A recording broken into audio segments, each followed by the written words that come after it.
మీట్లో మాట్లాడిన పోతిన గణేష్ గారి మాటలపై వీరమహిళ స్పందన ఏంటో తెలుసుకుందాం.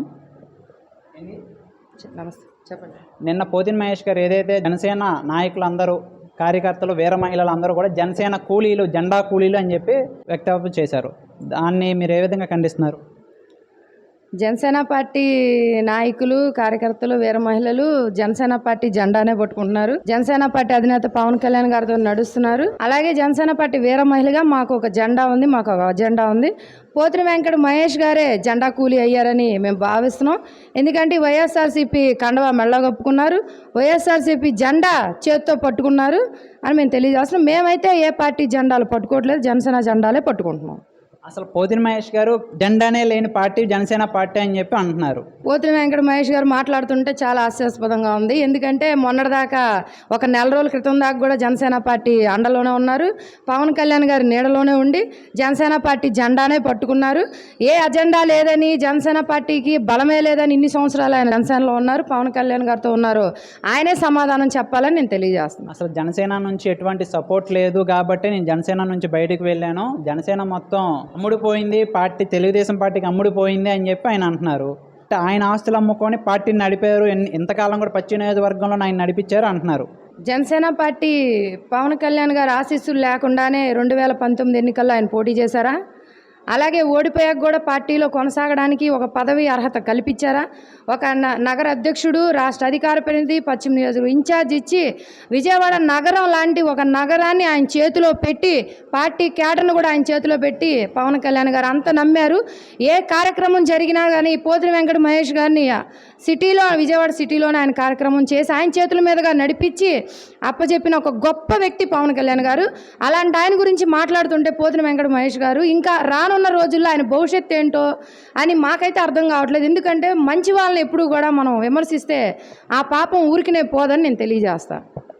అసలు పార్టీనే ఇంకొక 6 నెలలను కనుమరుగవుతుంది, జనసేన పార్టీ రెండో ప్రజారాజ్యం పార్టీ 2 అని చెప్పి కూడా ఆయన వ్యక్తం చేశారు.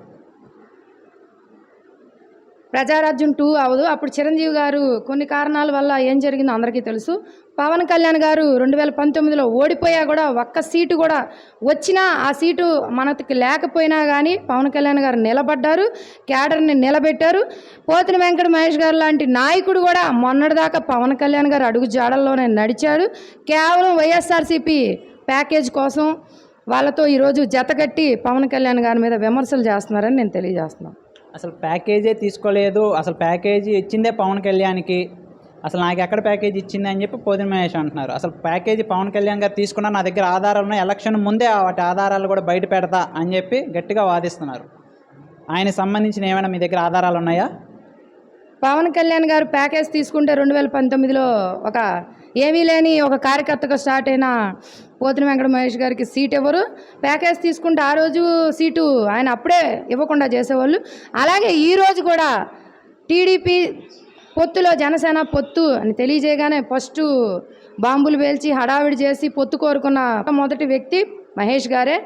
అలాగే పోతిన వెంకట మహేష్ గారికి మాట ఇచ్చాను, నా మహేష్ అని చెప్పి పవన్ కళ్యాణ్ గారు సీటు టీడీపీ వాళ్ళని బతిమలాడి వాళ్ళందరికీ కూడా నేను నా సీటు మహేష్కే ఇస్తానని చెప్పి అండగా నిలబడి లాస్ట్ వరకు కూడా మహేష్ గారికి జనసేనకు సీటు కేటాయించాలి అని చెప్పి పవన్ కళ్యాణ్ గారు, చంద్రబాబు నాయుడు గారు, నారా లోకేష్ గారు అందరూ కూడా ఒక మాట మీదకి వచ్చి కేటాయించారు.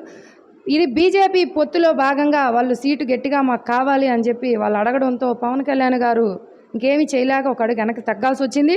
దాన్ని ఆయనకి వివరించడం కూడా జరిగింది.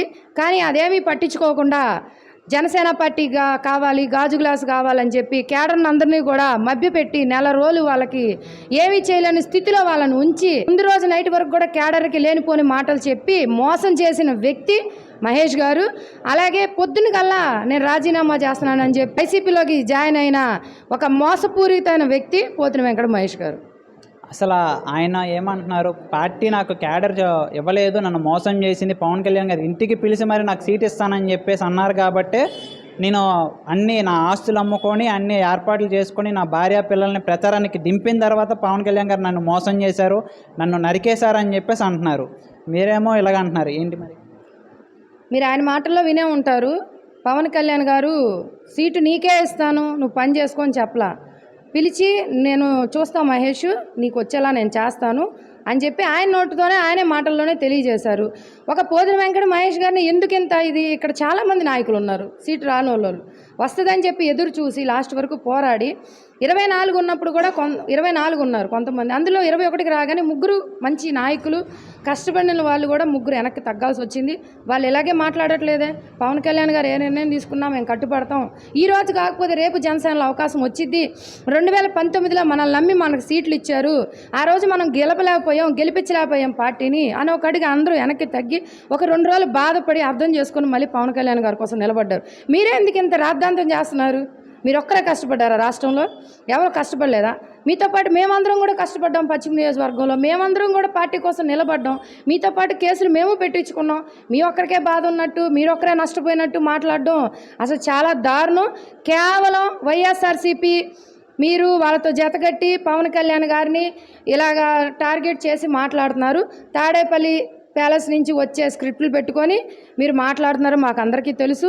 ఎందుకంటే అన్నిసార్లు పేపర్లు చూసి చదివి మీరు మాట్లాడుతుంటే ప్యాలెస్ నుంచి వచ్చే స్క్రిప్ట్ అని మాకు అర్థమైంది. ఒక 20 రోజులు మిమ్మల్ని వాడుకొని తర్వాత మీ పరిస్థితి ఏంటా అన్నది మాకైతే అర్థం కావట్లేదు. మీకేమైనా అర్థమైందేమో మీరు చూసుకోవాలని చెప్పి నేను తెలియజేస్తున్నాను. ఇది మరి మన జన సైనికుల వీర మహిళల స్పందన.